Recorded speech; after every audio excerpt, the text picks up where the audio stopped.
Chrome ব্রাউজারের search history কিভাবে delete করবেন। কারণ আমরা ক্রোম ব্রাউজার থেকে অনেক কিছু সার্চ করে থাকি, কিন্তু সেটা পরবর্তীতে কিভাবে ডিলিট করতে হয় সেই সার্চ হিস্টোরি জানি না। তাদের জন্য এই গুরুত্বপূর্ণ ভিডিওটি সম্পূর্ণ দেখবেন। আশা করি আপনাদের অনেক কাজে আসতে পারে। ভিডিওটি অবশ্যই টাইমলাইনে শেয়ার করে রাখবেন, পরবর্তীতে দেখে দেখে কাজগুলো করতে পারবেন।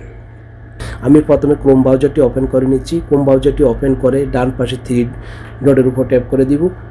3 ডটের উপর ট্যাপ করে দেওয়ার পরে এইরকম একটি ইন্টারফেস ওপেন হলো। ওপেন হওয়ার পরে হিস্টোরিতে আমি ট্যাপ করে দিব। হিস্টোরিতে ট্যাপ করে দেওয়ার পরে দেখেন এখানে কিন্তু আমি ক্রোম ব্রাউজারে যা যা সার্চ করেছি সবগুলা কিন্তু এখানে দেখা যাচ্ছে।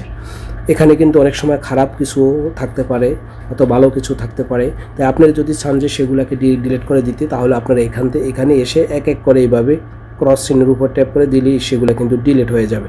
কিন্তু আপনি যদি চান সম্পূর্ণ ডিলিট করে দিতে, তাহলে কি করবেন, আপনার ডিলিট ব্রাউজিং ডাটা এখানে আপনার ট্যাপ করে দিবেন।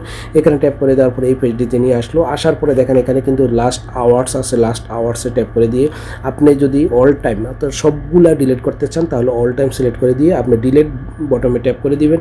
আর যদি আপনি বলেন যে না আমি 7 দিনে ডিলিট করবো, তো 7 দিন সিলেক্ট করে দিয়ে আপনি কী করবেন, ডিলিট ডাটা, এই ডিলিট ডাটাতে ট্যাপ করে দিবেন। তারপর আবার ডিলিট ডাটাতে ট্যাপ করে দিবেন।